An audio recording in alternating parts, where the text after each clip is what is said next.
spacecraft destroyed in mega rocket launch. SpaceX launched its huge super heavy Starship mega rocket on its 7th test flight Thursday, successfully catching the first stage booster back at its firing stand, but losing its new generation Starship upper stage spacecraft, which apparently broke up as it was reaching space. Falling debris from the destroyed Starship briefly delayed airline traffic out of Miami, Florida, federal officials said. Telemetry from the Starship froze 8 minutes and 27 seconds after launch, following unexpected engine shutdowns or failures.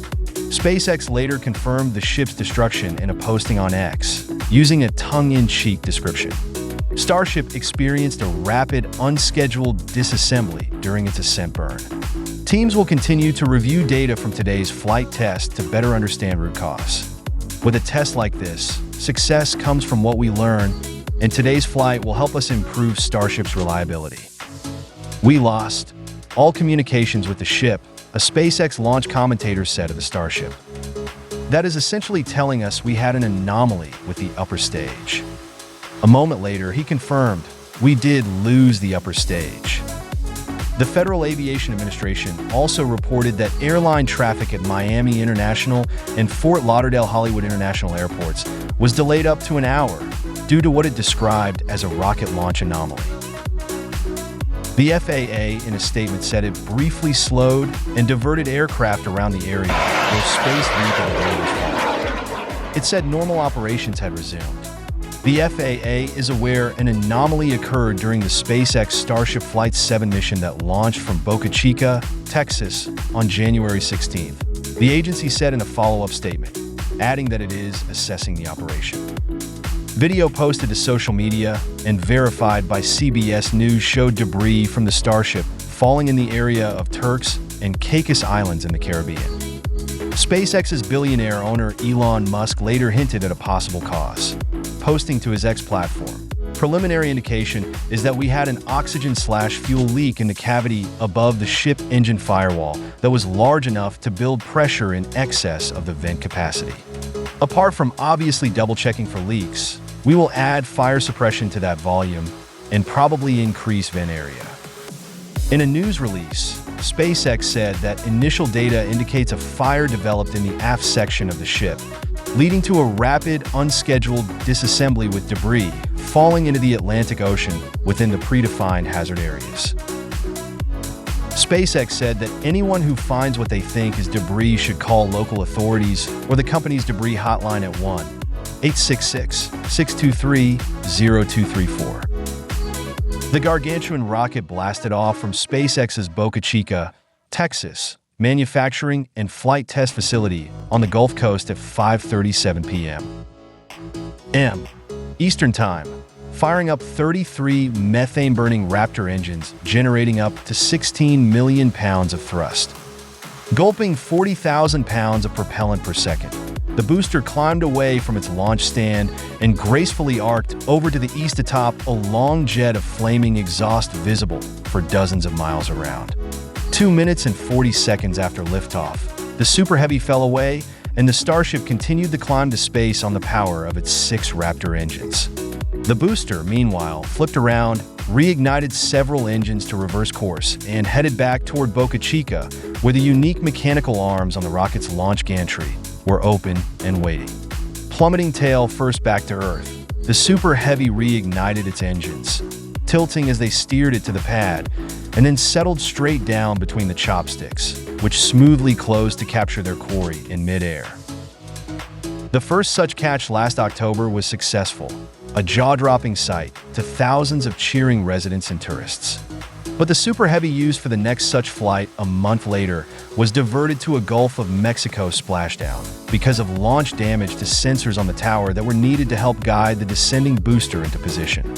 New sensors would have more robust shielding were put in place to eliminate such damage, and SpaceX engineers are optimistic they'll soon be recovering Super Heavy boosters with the same regularity they've demonstrated with the company's workhorse Falcon 9 rockets, a key element in SpaceX's drive to lower launch costs.